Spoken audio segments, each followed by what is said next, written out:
श्री राधा कृष्णाय नमो नमः। सर्वप्रथम मैं भगवान श्री राधा कृष्ण के श्री चरण कमलों की वंदना करता हूँ।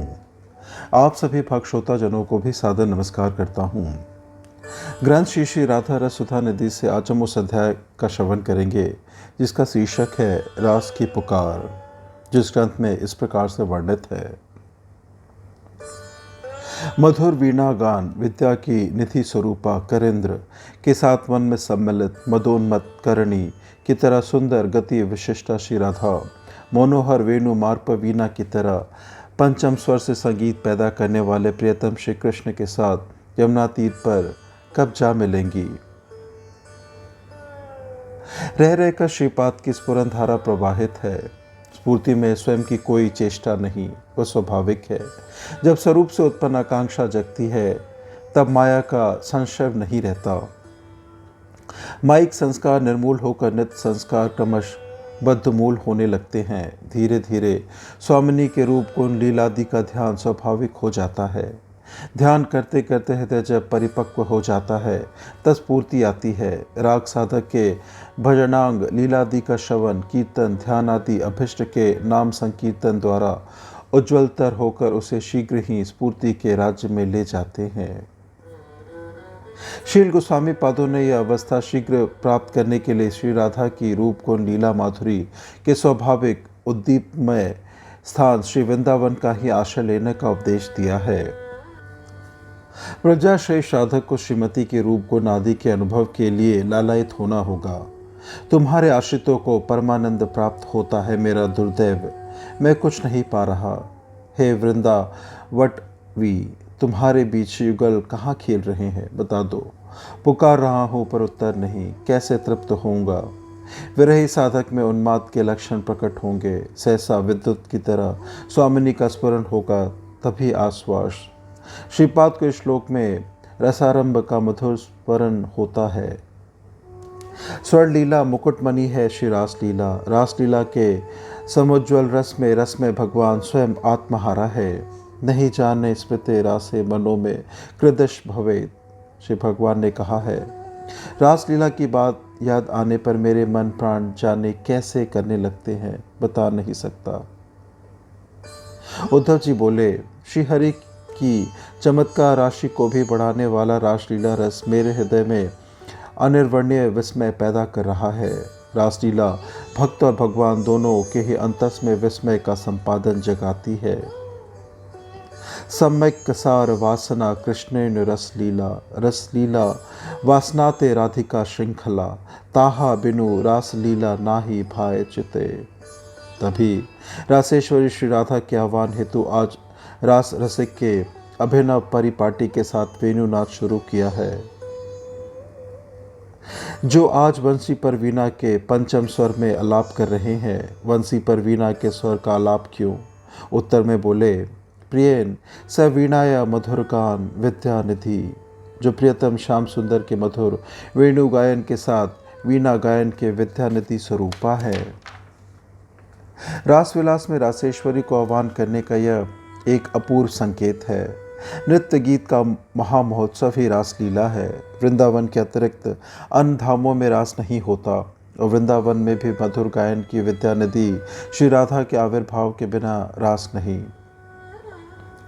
मादनाख्य महाभाव से सम अद्भुत नृत्य गीत आदि रासरस के मौलिक उपादान है। उत्सव अकेले संपन्न नहीं किया जाता। जैसे उसकी सुचारुता के लिए बंधु बांधवों का समागम आवश्यक है, जैसे ही रासेश्वरी राधा रानी के लिए ही रासोत्सव की सुचारुता के लिए अनन्य गोपियों का समागम आवश्यक है।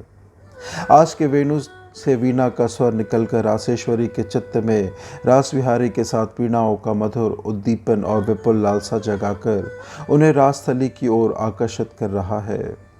वंशी सुनकर श्रीमती विभ्रम नामक अलंकार से अलंकृता है। बल्लभ के निकट अभिसार के समय प्रबल मदनावेशवश हार माल्यादि का यथास्थान धारण करना विभ्रम होता है। श्री राधा के उस अनुराग का वेश बड़ा ही मनोरम है।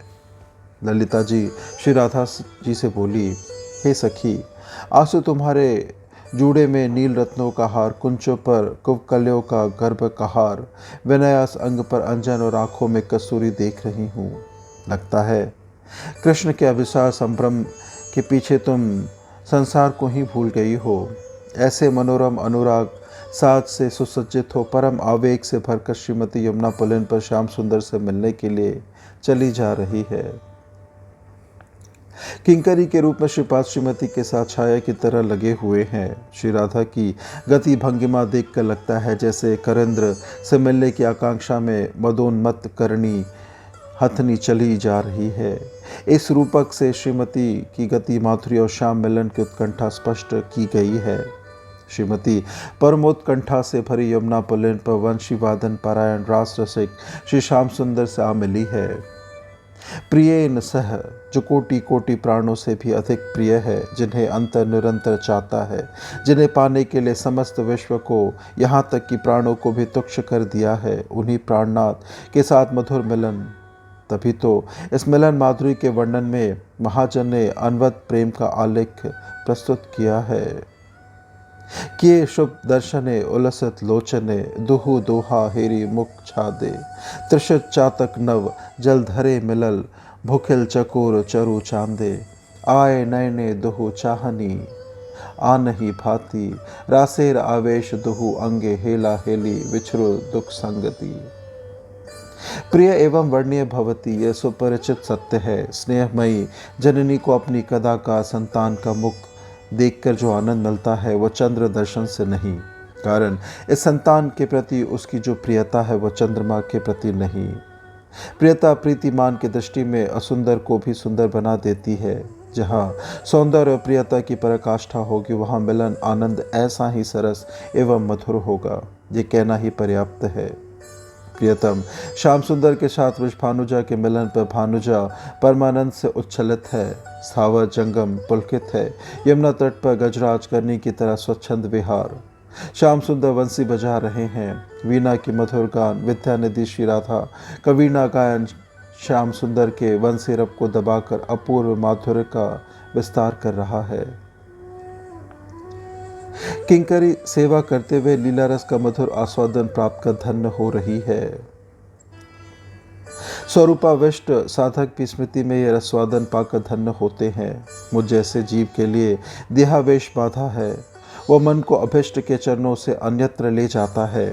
साधन में जीवन गठित करने के लिए गोस्वामी पादगण आदर्श है। वे विश्व संबंधों के मुख होकर श्री राधा पादपंक रास माधुरी में निरंतर डूबे रहते हैं। इनके अनुगत्य से साधक भक्तों में भी इस भाव का संक्रमण हो जाता है। श्रीपाद ने किंकरी स्वरूप से उदार विक्रम श्रीयुगल के मधुर यमुना पुलिन विहार का स्वादन प्राप्त किया। स्फूर्ति में विराम आ गया है। श्रीपाद ने हाहाकार के साथ इस लीला दर्शन की प्रार्थना व्यक्त की है। इस प्रकार से ग्रंथ श्री श्री राधा रससुधा निधि से आज के अध्याय की संपन्नता होती है, जिसमें हमने आज रास की पुकार की व्याख्या श्रवण की। श्रवण करने के लिए अपना बहुमूल्य समय देने के लिए आपको धन्यवाद। त्रुटियों के लिए क्षमा प्रार्थी हूँ। श्री राधा कृष्णाय नमो नमः।